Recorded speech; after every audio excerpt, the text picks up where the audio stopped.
Ram Ram Haryana bulletin में मैं हूं दुर्गेश पांडे आपके साथ और बुलेटिन की शुरुआत करेंगे इस वक्त की बड़ी खबर से। इस वक्त की बड़ी और अहम खबर रतिया से आ रही है। सीडीएलयू के खिलाफ विरोध प्रदर्शन, छात्र छात्राएं करेंगे विरोध प्रदर्शन। रिजल्ट और डीएमसी में खामियों के विरोध में प्रदर्शन, राजकीय कन्या महाविद्यालय के स्टूडेंट करेंगे प्रदर्शन। खालसा त्रिशताब्दी महाविद्यालय स्टूडेंट भी होंगे शामिल। एसडीएम कार्यालय के आगे धरना देकर करेंगे प्रदर्शन। रिजल्ट और डीएमसी में खामियों के विरोध में प्रदर्शन, राजकीय कन्या महाविद्यालय के स्टूडेंट करेंगे प्रदर्शन। खालसा त्रिशताब्दी महाविद्यालय के स्टूडेंट भी होंगे शामिल। छात्र छात्राएं करेंगे विरोध प्रदर्शन। रतिया से इस वक्त की बड़ी और अहम खबर हम आप तक पहुंचा रहे हैं। राजकीय कन्या महाविद्यालय की छात्र छात्राएं प्रदर्शन करेंगे और आपको बता दें कि सीडीएलयू के खिलाफ यह प्रदर्शन होगा। सीडीएलयू सिरसा के खिलाफ यह प्रदर्शन होगा।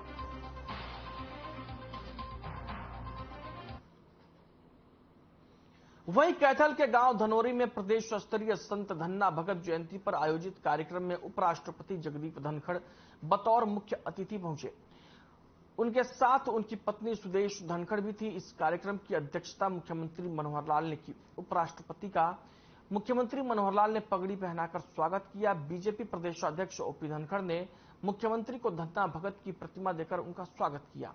मुख्यमंत्री ने कहा कि इस बार गांव धनोरी में संत धन्ना भगत की जयंती पर आयोजित राज्य स्तर पर पहली बार यह कार्यक्रम आयोजित किया गया है। मुख्यमंत्री ने कहा कि उनकी सरकार में हर संत की जयंती मनाने को लेकर फैसला लिया गया है। इस फैसले के तहत ही कार्यक्रम आयोजित किया जा रहा है। इस दौरान सीएम मनोहर लाल ने ऐलान किया कि जींद के मेडिकल कॉलेज का नाम धन्ना भगत के नाम से होगा।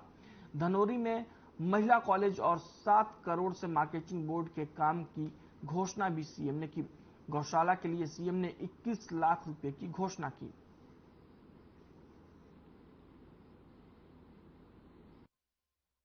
तो विचार आया कि हम भी क्या वो सड़कें मालियों में लगे रहेंगे या कोई संतों महापुरुषों को भी याद करेंगे। उसके बाद हरियाणा में हमने योजना बनाई कि ये रैलियां तो हम करेंगे, राजनीति रैली, कभी उद्घाटन है, कभी शिलान्यास है, कभी कोई मांग पत्र आता है, कभी कोई हम राजनीति में किसी को गालियां देते हैं, अपनी प्रशंसा करते हैं, लेकिन इससे काम नहीं चलेगा। हमको ये संतों महापुरुषों के सम्मान के लिए भी कुछ करना पड़ेगा। और तब हमने हरियाणा में योजना बनाई कि संत समाज के विचार प्रसार की योजना, उनके सम्मान की योजना, इसमें जितने भी संत हुए उनकी जयंतियां मनाएंगे। हमने गुरु रविदास जी की जयंती बनाई, भगत कबीर जी की जयंती बनाई, भगवान परशुराम जी की जयंती बनाई, हमने महर्षि कश्यप की जयंती मनाई, गुरु तेग बहादुर जी की, गुरु गोविंद सिंह जी की, कितने ही संतों की मनाई। कुरुक्षेत्र के अंदर जाट धर्मशाला में एक कार्यक्रम में गया, वहां के कुछ लोगों ने कहा कि हमारे यहां एक धन्ना भगत का स्कूल उनकी स्मृति में चलता है। जब उसकी स्मृति में एक स्कूल चलता है तो धन्ना भगत किसी ने नाम नहीं सुना। बहुत ऐसा नाम बहुत किसी किसी को पता होता है, कहीं कहीं लोग जानते हैं। सुना हमने कि धन्ना भगत जी की वाणी के 3 श्लोक गुरु ग्रंथ साहब जी में आते हैं। धन्ना भगत जी कौन हुए? अध्ययन किया, और अध्ययन किया तो ध्यान में आया कि देश में एक ऐसा संत जिसके बारे में कोई जानता नहीं है, उनकी शिक्षाओं का प्रचार प्रसार क्यों नहीं करना चाहिए। कुरुक्षेत्र में मैंने 3 महीने पहले घोषणा की थी कि कैथल जिले में धन्ना भगत जयंती अप्रैल में आएगी, ये हम सरकारी तौर पर हम मनाएंगे मित्रों, हम मनाएंगे। तो आज मैं जींद जिले में हैबतपुर में जो मेडिकल कॉलेज बन रहा है, उस मेडिकल कॉलेज का नाम संत शिरोमणि धन्ना भगत जी के नाम से रखता हूं। आज होड़ लगी है, ये इनके इन प्रकार कैसे भी सब सीमाएं तोड़ करके और आदमी कैसे अपना घर भर ले। भ्रष्टाचार की सीमाएं नहीं रही थी, इनको रोकने के लिए सरकार के पास कानून नाम की एक व्यवस्था होती है, हम रोक सकते हैं कानून से, लेकिन कानून से लंबे समय तक चीजें नहीं रुकती हैं। आखिर लोगों को जागृत करना पड़ेगा। क्या लोगों को जागृत करना पड़ेगा कि भाई जो आपसे गरीब है उसकी सेवा करो, जो पिछड़ गया उसकी सेवा करो। सरकार भी वैसे काम कर रही है। लोगों को कहो कि गलत बात की हामी न भरें, उस पर ठीक काम करें, कुरीतियां उसके खिलाफ लड़ाई लड़ो। मोदी जी आए, हरियाणा में कहा कि हरियाणा प्रदेश का नाम बदनाम है, बेटियों को मारने वाला प्रदेश ये माना जाता है। क्या बेटी बचाओ बेटी पढ़ाओ अभियान चला सकते हैं? हमने कहा हम चला सकते हैं। हमने बेटी बढ़ाओ बेटी पढ़ाओ बेटी बचाओ का अभियान चलाया। 2014 में ये जेंडर रेशो जो 851 थी, आज प्रसन्नता है मुझे बताते हुए वो 851 से बढ़कर के 923 हो गई। मित्रों, 923 हो गई है। 2000 लड़के लड़कियों के ऊपर अभी 72 लड़कियां वो कोख से मरने में बचती हैं, उनको जीवन मिलता है। समाज की बहुत बुराई जो आने वाली बुराई, उस कलंक से हम बचने की ओर आगे बढ़ गए, हम बच जाएंगे। और मुझे खुशी है इस बात में, ग्रामीण क्षेत्र की जनता ने, महिलाओं ने संकल्प लिया कि बेटों के नाम से कुआं पूजती थी, बेटियों के नाम से भी कुआं पूजना शुरू किया। हमारी माताओं बहनों ने बेटी के नाम से भी कुआं पूजना शुरू किया।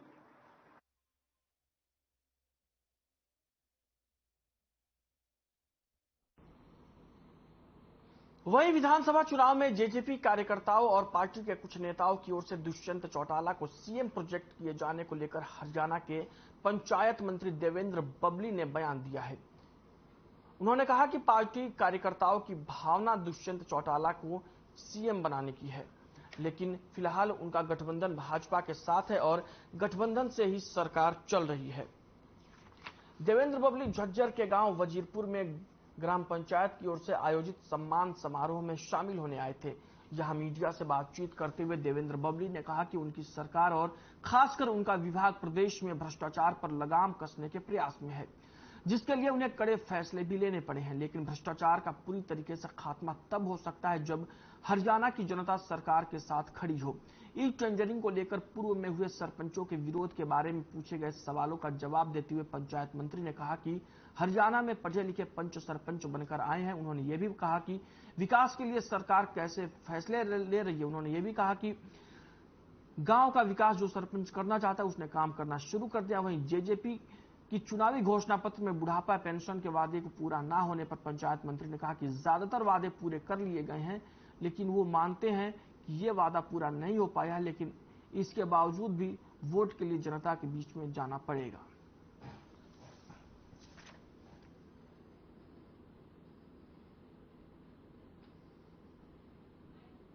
गुणवत्ता के साथ हम काम को करवाना चाहते हैं। जो पुराना ये करप्शन किया है कि मैं कहूंगा कि जो डिमक, उसको रोकने में हम देख लीजिए, आप रोज आप देखते हैं, आपको मीडिया के माध्यम से, सोशल मीडिया के माध्यम से कितने कड़ी कार्रवाई करप्शन के खिलाफ हमारी सरकार करने लग रही है। जो करप्शन मैंने विंग बनाया है उसके माध्यम से रोज की रोज कड़ी कार्रवाई हो रही है। हमारे विंग ने कितने लोगों को कानून के दायरे में लेकर उनको अंदर देने का काम किया है। तो इस तरह के जो भी आदमी है उनको रोकना होगा। आम नागरिक बार बार हम ये अनुरोध करते हैं कि लोगों को जिम्मेवारी लेनी। हम चुने प्रतिनिधि अगर हम गलती करते हैं हमें रोकें। आम जनता को खड़ा होना होगा सरकार के साथ, और हम सब मिलके प्रदेश के गांव का जो एक हमने सबने बेड़ा उठाया है कि शहरीकरण की जो बात करते हैं उसकी तरफ हमारे कदम बढ़े हैं, उसमें सहयोग की मैं लोगों के सामने उम्मीद लेके आया और निगरानी कमेटी बना के जो पैसा सरकार भेजे उसको सुनिश्चित करें 100% वो धरातल पे गुणवत्ता के साथ लें।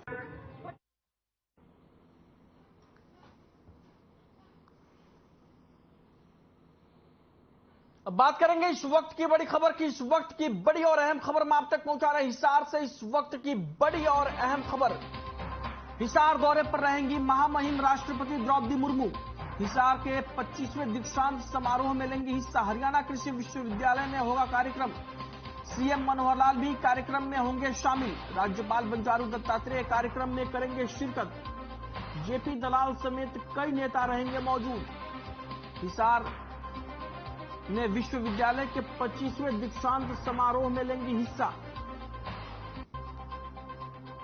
राज्यपाल बंडारू दत्तात्रेय कार्यक्रम में करेंगे शिरकत।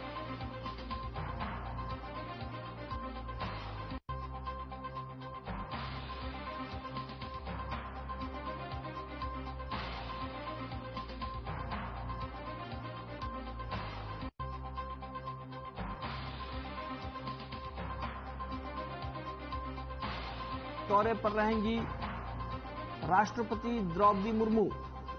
सीएम मनोहर लाल भी कार्यक्रम में होंगे शामिल।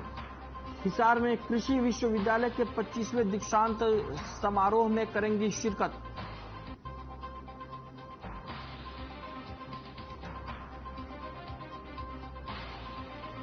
सीएम मनोहर लाल भी कार्यक्रम में होंगे शामिल। राज्यपाल बंडारू दत्तात्रेय कार्यक्रम में होंगे शामिल। हिसार दौरे पर रहेंगी महामहिम राष्ट्रपति द्रौपदी मुर्मू। कृषि विश्वविद्यालय के 25वें दीक्षांत समारोह में करेंगी शिरकत। सीएम मनोहर लाल भी कार्यक्रम में होंगे शामिल। राज्यपाल बंडारू दत्तात्रेय कार्यक्रम में करेंगे शिरकत।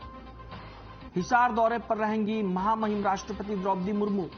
कृषि विश्वविद्यालय के 25वें दीक्षांत समारोह में होंगी शामिल।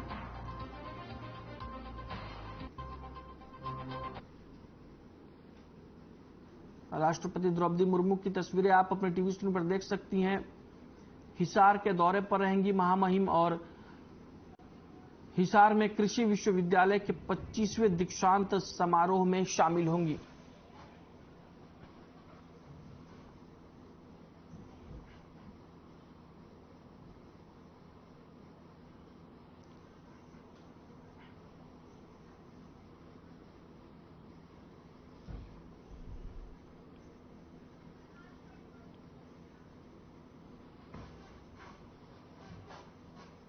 अब बात करेंगे इस वक्त की बड़ी खबर की। इस वक्त की बड़ी और अहम खबर करनाल से आ रही है। करनाल से इस वक्त की बड़ी और अहम खबर, 24 अप्रैल को राष्ट्रपति का करनाल दौरा। आईसीआरए के कार्यक्रम में करेंगी शिरकत।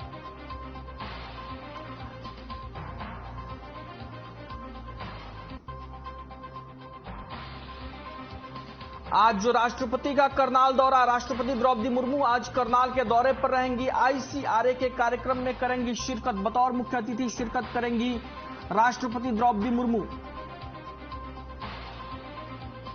करनाल से इस वक्त की बड़ी और अहम खबर हम आप तक पहुंचा रहे हैं। राष्ट्रपति द्रौपदी मुर्मू का करनाल दौरा, आईसीआरए के कार्यक्रम में करेंगी शिरकत। बतौर मुख्य अतिथि कार्यक्रम में होंगी शामिल। वहीं कोरोना काल में ड्यूटी करते मारे गए गुरुग्राम के डीएसपी की पत्नी और उनका बेटा गृह मंत्री अनिल विज से मुलाकात करने पहुंचे और उनका धन्यवाद किया। कोरोना की वजह से जीवन खोने वाले स्वर्गीय डीएसपी अशोक दहिया के पुत्र को एक्स ग्रेशिया नीति के तहत सब इंस्पेक्टर पद पर नियुक्ति हुई है। वहीं गृह मंत्री अनिल विज ने कहा कि काम करना मेरी ड्यूटी है, मैं इसीलिए यहां बैठा हूं। लोगों ने इसीलिए मुझे बनाया है और पार्टी ने भी इसीलिए मुझे दायित्व सौंपा है, ताकि मैं लोगों की तकलीफों को दूर करूं और आगे भी करता रहूं।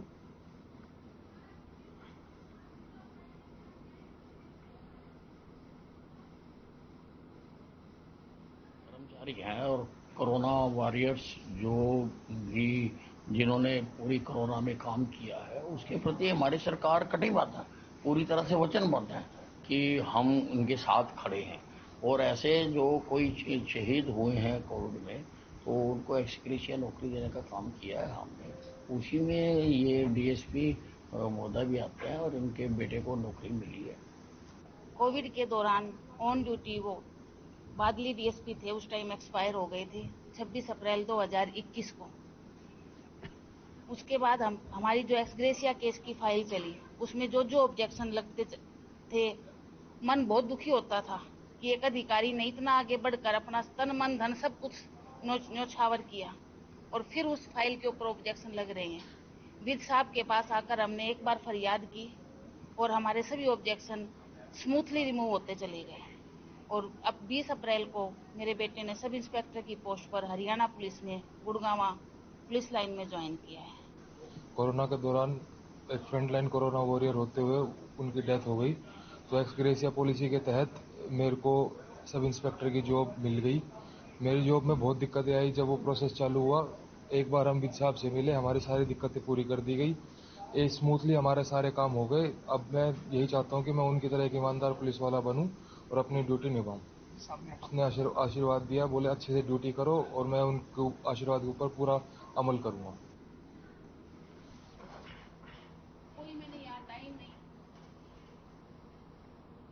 बुलेटिन में फिलहाल वक्त एक ब्रेक का है, रुकते हैं कुछ पलों के लिए।